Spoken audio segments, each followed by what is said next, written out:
listening to the Tortoise and the Hare Financial Podcast. My name is Jim Leo, and I'm partner of TVH Group, president of TVH Financial, and private wealth advisor at Raintree Financial Solutions. In this episode, I'm going to continue on with my critical illness story and deal with the diagnosis, how I came to that diagnosis, and how it felt to find out that I was months away from going to bed and never waking up again. Please enjoy.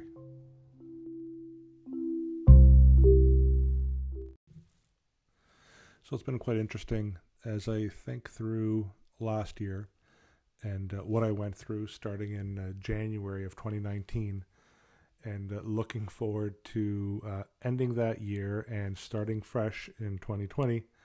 And now we're dealing with the global pandemic, which I have never, and many of us have never dealt in our lifetime.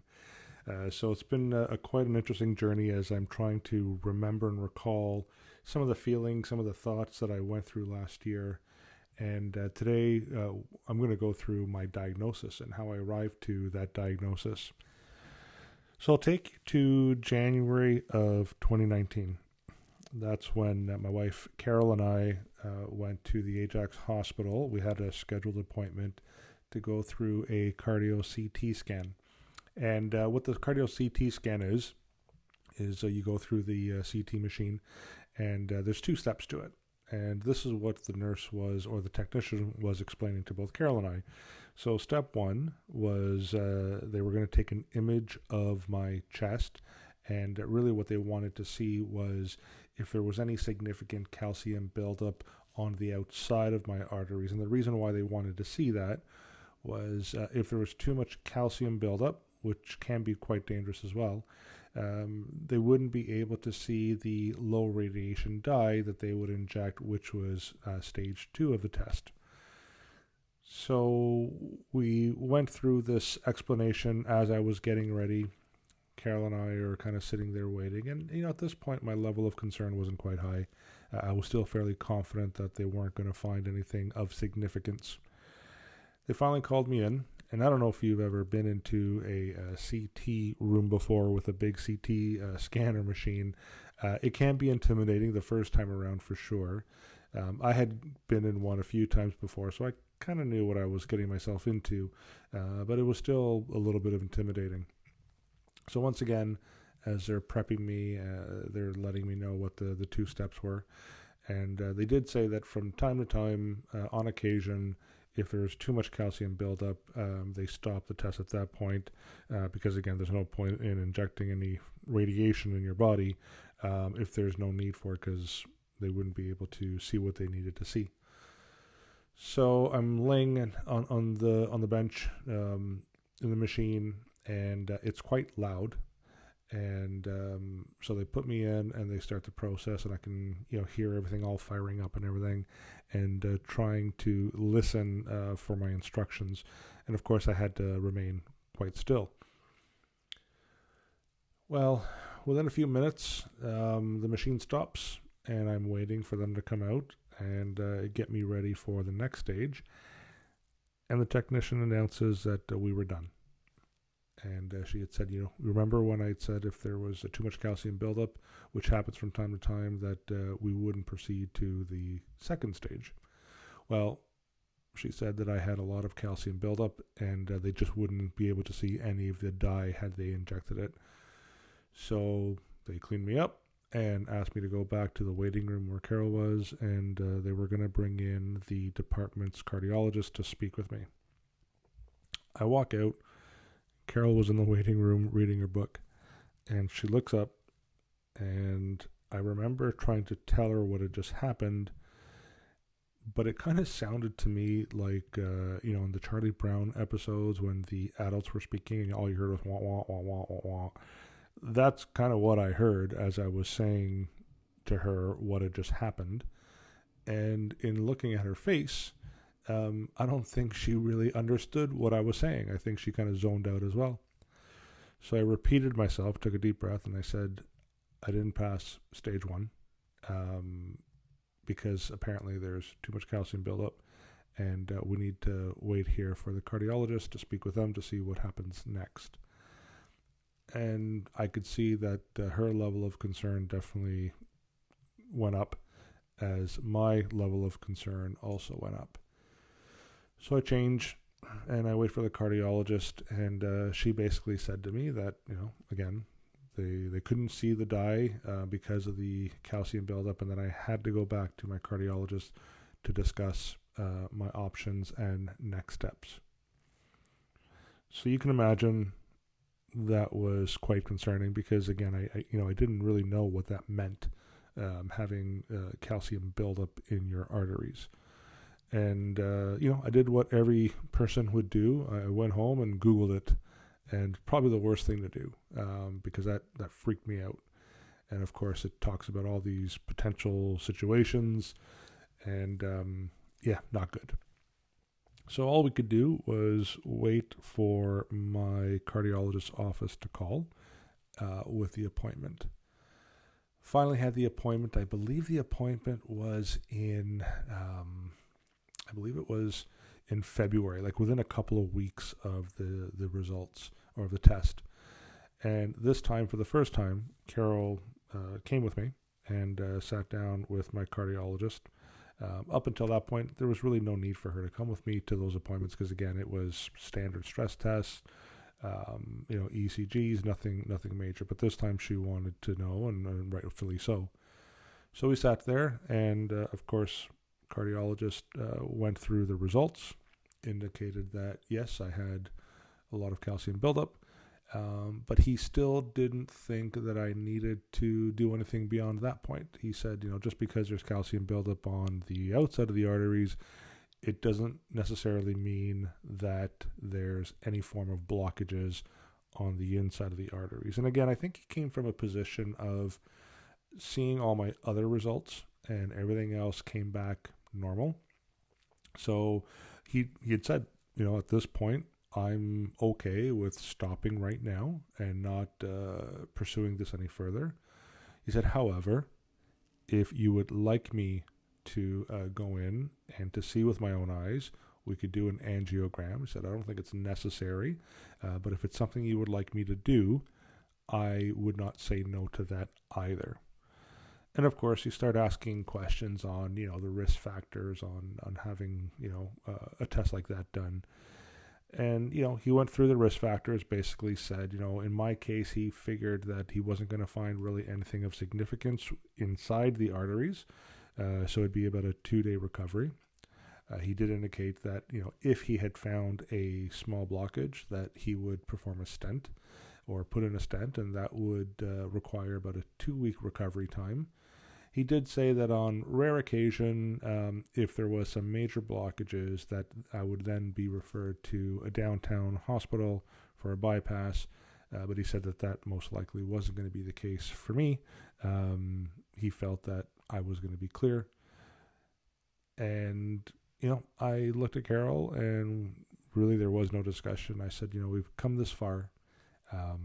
Let's do this final test and see how things look. And sure enough, he agreed to it and scheduled the appointment. Now, I was supposed to have my original angiogram in April, but I had to postpone it to May the 15th. And the reason for that was I had already planned a business trip out to Alberta.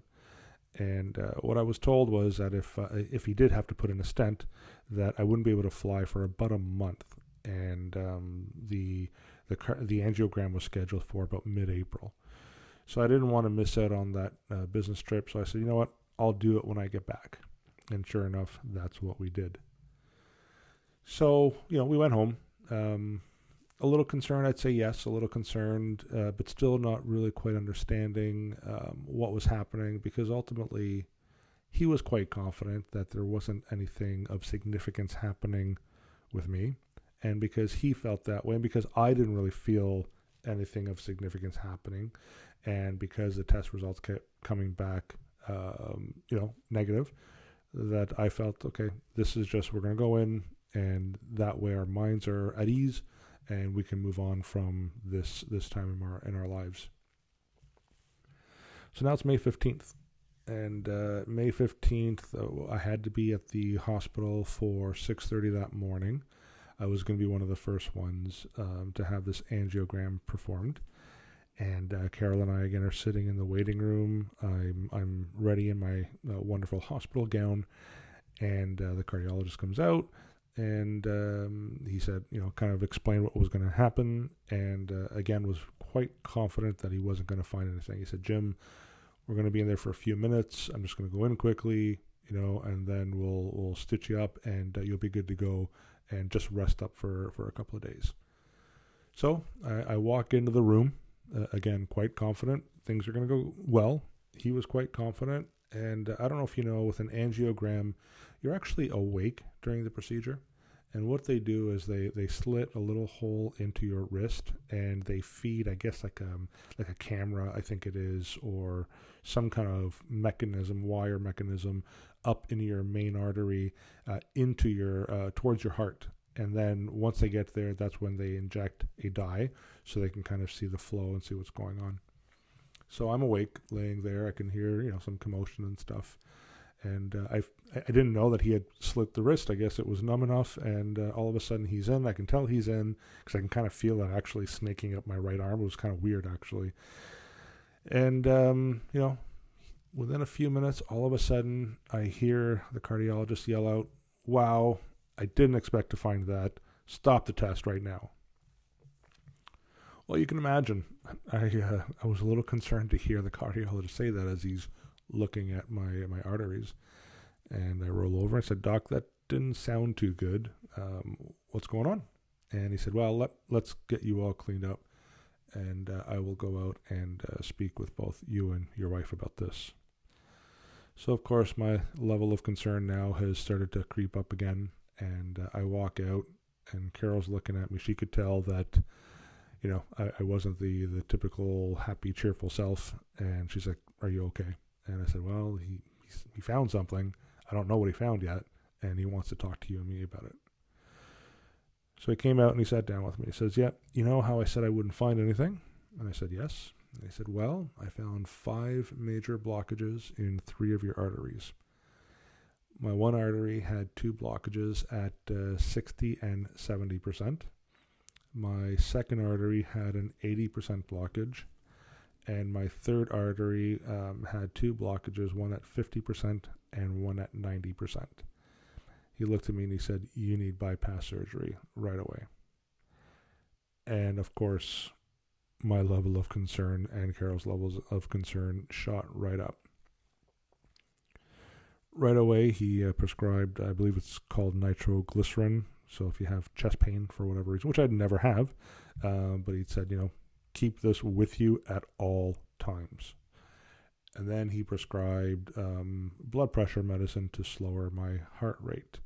This was now starting to get real, knowing that I needed to carry these things with me, specifically the nitroglycerin, knowing that at any time I could have a heart attack.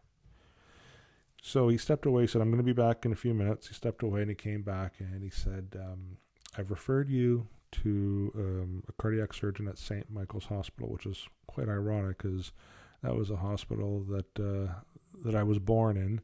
But I was being referred to St. Michael's Hospital, and he said, "I'm going to refer you to Dr. Verma." Dr. Verma, according to my cardiologist, is a world-renowned cardiac surgeon, has won many awards, has basically it's called globally to consult. And he said, he's the best of the best. However, because he's the best of the best and in high demand, it might be a while before I can get you in to see him. He said, if that's an issue, if that's a concern, he would refer me to someone else to get me in sooner, and asked what I would like for him to do. So I had asked them the question that I've asked other doctors or other professionals: what would you do if you were me right now? And my cardiologist responded, "I would want Verma to perform the surgery." And I said, "Well, if you would want Verma for your heart, then I want Dr. Verma for my heart." He said, "Great. I will get that set up." And, Carol and I left the hospital, and we were just waiting. We had no idea how long it would take when I would be able to see Dr. Verma. We figured it could have been weeks, maybe a month or so. So we're driving home. At this point, we're a bit stunned. And, I did kind of share with my family, my mom, my brother, my sister, that this had just happened and that I was waiting for a phone call and would let them know when that, phone call came through. And that same evening, Carol and I, and this happened to be actually the day before Carol's birthday as well, it was about 8:30 at night. We're laying down, watching TV, sitting down on the couch, and a call went through on our phone, on our main phone, went straight to voicemail. We listened to the message, and it was Dr. Verma's assistant calling us and telling us that we were to come in to see Dr. Verma on the Tuesday at 8 a.m. at his office. Now, this was the Thursday before the May 2-4 weekend. So we were going to go back on the Tuesday right after May 2-4 weekend. In her instructions, she said knock on the door because Dr. Verma normally doesn't do appointments that early. They were getting me in right away for this consult.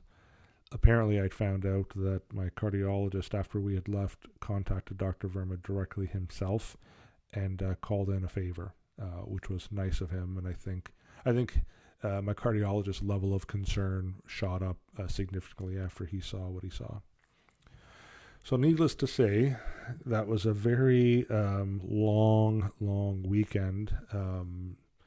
We didn't do anything. I couldn't do anything. And the whole time I'm literally walking around thinking that I am a ticking time bomb, walking around with this bottle of nitroglycerin with me. Tuesday morning, get up. Of course, I didn't sleep very well. Made our way down to St. Michael's Hospital to have this consult with Dr. Verma. Knock on the door, walk in, and we're greeted by the receptionist. And it was time to meet Dr. Verma. So we're sitting down with him, and he looked at me, and he said, "You were months away from going to bed and never waking up again. You didn't have much time left." He said, he actually pulled out a model of a heart, and he looked at me and he showed me the middle artery, which had the 90 and the 50%, so really the worst one. And he said, when people have heart attacks from blockages in this artery, there's less than a 5% chance of survival. He said, this is the widowmaker. You were months away from having the widowmaker. Boy, that got real. That got real. And it was one of the first times that I heard about me having heart disease, and that was very difficult to accept as well. And as he's showing me this model of the heart, he said, you have 3 arteries that are blocked. However, I could actually address the 3 by doing a double bypass. And he showed me the first one in the front of the heart. He said, I'm going to attach an artery or a vein from your leg, and I'm going to put it from here to here. And then he said, I'm going to have to pick up your heart out of your body, turn it over so I can put the other vein, attach it from here to here, and that will address the 3 arteries that are blocked. That man literally had not only my life in his hands, he had my heart in his hands. And to think that he was going to take it out slightly out of my body and flip it over, that again was very difficult to digest. So, the one question that Carol had actually was a very good question. She said, Dr. Verma, how is it that Jim's had all these tests throughout all these years, not one blip, not one indicator that there was ever a problem? And he said, well, do you play sports? And I said, yeah, I played a lot of sports. Hockey, soccer, mountain bike, cycle, swim, you name it, I was doing it. And he said, you have a very strong heart. He said, and that's actually a very positive thing. Because we're not dealing with this as a result of a heart attack, which you probably wouldn't have survived anyway. We're starting from the best position possible because you have a very strong heart. However, because you have such a strong heart, that masked the underlying issue, and that's why this was very undetectable. So I got lucky. I got very lucky that I went in when I did, because things would have worked out very badly for me and my family as well. So he had said, I needed to sit down with the receptionist to schedule a time for me to come in and have the surgery. So we're sitting down with the receptionist, and she says, "Okay, Jim, I could probably get you in within about 2 weeks from now." And we picked a date. I'm like, "Okay, that's it. That's the date." And then she pauses, and she looks at me, and she looks at Carol, and she says, "Now, this might be a little overwhelming." She's like, "Just take your time." She's like, "We did have a cancellation for tomorrow. The individual who was scheduled for tomorrow at 12:30 in the afternoon had to come in over the weekend and have emergency surgery. If you'd like, we can take you in tomorrow." Whoa. Honestly, that was a whoa moment, and I was sitting there thinking about it. I thought, 2 weeks would give me enough time to finalize things, notify my clients, do my banking, do a bunch of things, and get ready for the surgery and the recovery. It would also, I'd be on eggshells, and so would Carol, because I was a ticking time bomb, literally. So I could have had a massive heart attack and or stroke over that period of time. But the tipping point for me was my daughter Serena was in grade 8, and she was graduating grade 8. And at her school, they had a parent, child dance as the first dance to start off the prom evening. And I knew that if I had waited the 2 weeks for my surgery, that her graduation would have been 2 weeks after the surgery, and I wouldn't have been able to attend her graduation ceremony, and there was no way I was going to be dancing with her either. I knew that if I took the next day, that was 4 weeks out, and I had a really good chance to make it to dance with my daughter. And that was really important to me, that I needed to be there, not just with her, but for her, to hold her in my arms, and to go through that dance with her. This wasn't a discussion between Caroline. She just looked at me, and she was basically waiting for me to make that decision, because it was really my decision to make. And I looked at Carol and I said, "I think I'm going to take tomorrow." And the relief in her face that I agreed to the next day, it was just, that's what she wanted me to do. She wanted me to get in right away. So I said, "Tomorrow it is."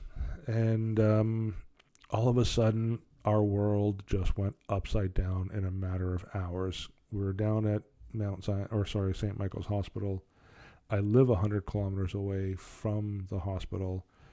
At this point, we're now around 8:30, 9 o'clock, and the receptionist said, "Well, you know what? We're going to have to get you back in this evening between 5 and 6 so we could do all the pre-op testing this evening before your surgery." So Carol and I drove back home, stopped by the school, got the kids out of school, so that we can tell them what was about to happen. Of course, calling my mom, that was a difficult call. Letting my brother and my sister know, my business partners, my staff. And then it was a rush to get things done as quickly as possible, pay bills, send out, basically I put together a quick video and send it out through social media and email, so that way I can try to get as many of my clients as possible so they can know what's about to happen. And, if they were calling or emailing and we weren't getting back to them right away, that they would understand why. And then the other thing that I did was, you start pulling out your wills, your insurance policies. I pulled out my life insurance policies, my critical illness policy, put my will in order, made sure that was all available. So if something were to happen, Carol would know where everything was and would be able to take care of things. I was quite confident that I was going to survive the surgery, I'll be honest with you. The reason why was I asked Dr. Verma what his success rate was, and he said 98%. And I thought 98% is a pretty good number. And he says, it is. He said, however, 2% is 100% loss. And I'm like, I agree. I get that. But 98% was pretty good. And at this point, I really didn't have much choice. I had to move forward with this. So, told my kids that was hard. Serena, she puts up this brave front all the time, and she's someone who needs to process the information. And at the time, she was 13 years old. Liam at the time was 9, and he just cried. He was scared, and I pulled them both into my arms, and I told them, I said, don't be afraid. Don't look at tomorrow as a bad, scary day. Look at tomorrow as a great day, because tomorrow my life is going to be saved. Tomorrow they're going to fix me, and I'll be able to continue on being your father, and I'll be here for you guys. And Serena, my goal is to get through this and dance with you at your graduation, at your prom. That was hard. That was very difficult. That evening, that late afternoon, I guess, my brother came over, and I had to say goodbye to my kids and Carol. Carol was going to come to the hospital the next day before the surgery with my mom and my brother. I didn't want the kids there. That was very hard because I didn't know when I was going to see them next. It could have been within a week. Could have been within a few days. There was a possibility it would have been never. That was difficult. That was a very long drive back down to St. Michael's Hospital. But I was thankful that my brother was able to take me, had those moments with him as well to discuss the situation, and walked into St. Mike's into admitting, and they admitted me in for a big surgery that I was going to have the next day. So that's how I came to my diagnosis. A lot of changes in my life over a very short period of time. My next episode, I'm going to talk about the actual surgery, what had happened leading up to the surgery at the hospital, going through the surgery, recovering from the surgery in the hospital. And again, this has been a fantastic journey. It's been a very emotional journey for me as well, because there are a lot of things I had forgotten that had happened that are now kind of coming back to the surface again. But I'm looking forward to sharing this story with you. Thank you, and take care.